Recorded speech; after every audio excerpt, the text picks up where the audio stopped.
अस्सलाम वालेकुम दोस्तों, आज तुहाडे वास्ते माशाल्लाह 4 पट्ठा की लाड़ लेने तो वीडियो जरा एंड तक भी कह के तुहानू अच्छी तरह इन्फॉर्मेशन हो।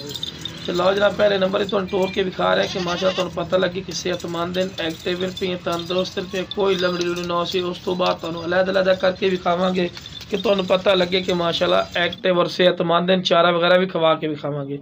लो जनाब, पहले नंबर पर आ गई प्योर नागरा बीतल। उम्र जी पई 10 महीने कन्फर्म, 10 तो 11 महीने ਇਹਦੀ उम्र है पई। बहुत ज़बरदस्त है माशाल्लाह। वाइट अख दे विच अख भी तुसीं चेक कर सकते, बिल्कुल वाइट अख दे विच और क्वालिटी वाली। कन्ना की लेंथ भी वेख रहे हैं, चंगे लंबे कान, कम से कम 14 इंच लंबे कान पर। चौड़ाई भी कन्ना की चेक कर रहे हैं। तो आदमी नाल खड़ा करने का मकसद यह होता कि तुहानू भाई पता भी लगे कितने हाइट करती है। तो लो जनाब, चारा भी जानवर को खवा के विखा रहे हैं तुहानू कि तुहानू पता लगे भाइयों कि माशाल्लाह सेहतमंद है और तंदुरुस्त है। शुरू तो तुहानू वीडियो स्टोर फेर के विखाया कि तुहानू भाई पता लगे कि माशाल्लाह एक्टिव है, सेहतमंद है, कोई लंगड़ी लुड़ी ना हो सी। तो ये जनाब 100% क्रास भी ने 10 दिनों की, क्योंकि साढ़े को बकरा खड़ा उस तो क्रास है करवाई है। तो लो जनाब, दूसरे नंबर पर आ गई माशाल्लाह नागरा बीतल। प्योर नागरा बीतल विखा रहे हैं। पहले तुहानू फुल नागरा बीतल विखाई, तो हुण जनाब डब्बे च विखा रहे हैं, डब्बा च फिर नागरा बीतल। तो बहुत माशाल्लाह क्वालिटी वाली पार्टी ने पे। कन्न की लेंथ भी तकरीबन 14 तो 15 इंच है। तो चौड़े कान ही वेखो माशाल्लाह, प्यारे माशाल्लाह क्वालिटी की चीज़ ने पई। उम्र यदि जनाब है पई 13 महीने कन्फर्म की उम्र है, क्योंकि जितनी उम्र होनी तो उतनी उम्र ही दसनी है। तो फिर बार बार तुहानू गल करके आदमी नाल खड़ा करने मकसद ये होंदा है कि तुहानू भाई पता भी लगे कि कितना हाइट कर दे। तो लो जनाब, चारा वगैरह भी खवा के विखा रहे हैं तुहानू भाई कि तुहानू पता लगे, क्योंकि पैर दे बन्ने गौर नाल तुसीं चेक कर सकते हैं। क्योंकि पैर बन के ना खिलवाए तो भाई इन्हें वीडियो नहीं बनावनी कि तुहानू पता नहीं लगना, क्योंकि एक्टिव और तेज माशाल्लाह बहुत ज़्यादा होंदी हैं। तो लो जनाब, चेक करवा रहे हैं कि चारा वगैरह खा रही है, सेहतमंद। और इस तो बाद तुहानू विखा रहे हैं ब्लैक बीतल। उम्र जी 14 तो 15 महीने, क्योंकि जितने महीने की उम्र होनी उतने महीने दस रहे। तो आदमी ने फिर नाल खड़ा करने का मकसद ये होंदा भाई कि तुहानू पता भी लगे तो पैर दे बन्ने होन, ठीक है ना। चंगे नक नकौड़े च चंगी झालर च पईयां दोम सारे जितनी विखा रहे दोम सीधी बिल्कुल और क्वालिटी वाली माशाल्लाह पट्ठा होंदी ने। इस तो बाद क्वालिटी कोई नहीं होती, चमकदार पशम च ना को नकौड़ा चेक कर सकते हैं।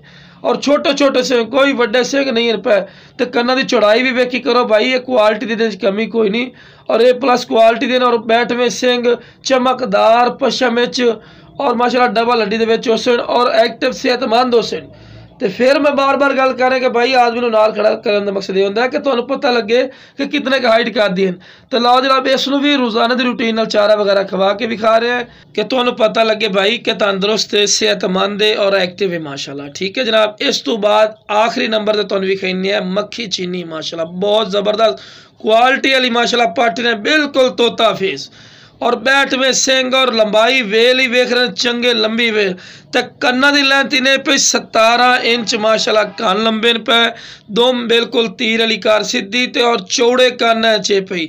तो बहुत ज़बरदस्त। लो जनाब, क्लोज करके भी खेने हैं जनाब। इनू मक्खी चीना क्वालिटी वाली ब्लैक डब्बे च मक्खी चीनी और कन्ना की लेंथ वेखो अद्धी कंड तिकर माशाल्लाह दे कान नमदे पे। तो क्वालिटी वाली पार्टी ने, बिल्कुल तोता फेस वाइट अख, तो बहुत ज़बरदस्त आला क्वालिटी की माशाल्लाह चीज़ा ये होंदी जनाब, ठीक है ना। तो लो जनाब, दूर करके विखा रहे हैं कि कन्ना की लेंथ तुहानू पता लगे भी कितने लंबे कान हैं।